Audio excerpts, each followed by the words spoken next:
The Man in the Fog. It was a cold autumn evening when Jake and his best friend, Emily, decided to take a shortcut home through an old abandoned road on the outskirts of town. The fog had rolled in thick, swallowing the streetlights and muffling every sound. "I don't like this, Jake," Emily whispered, pulling her jacket tighter around herself. "It's just fog, Em."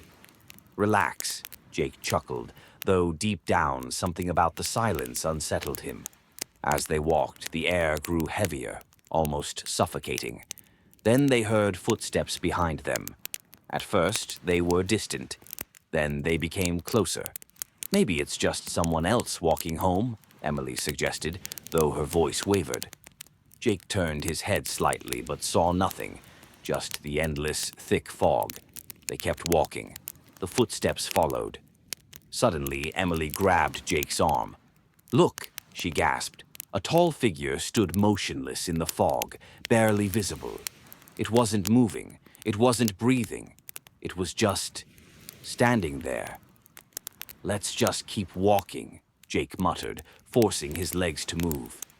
But after a few steps, the figure was closer. Neither of them had seen it move. It was just there. Panic set in.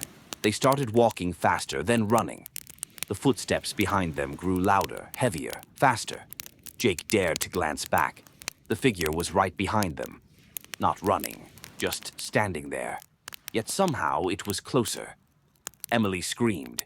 Jake grabbed her hand and they sprinted as fast as they could, their lungs burning. They reached Jake's house, slammed the door shut, and collapsed against it, gasping for air. Silence, no footsteps, no knocking. Jake peeked through the window. The fog outside was still thick. Nothing was there. "It's gone," he exhaled in relief. Emily shuddered. "I don't think it ever left." Jake frowned.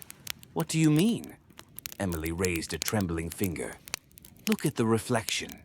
Jake turned to the darkened glass of the window, and there it was, standing behind them.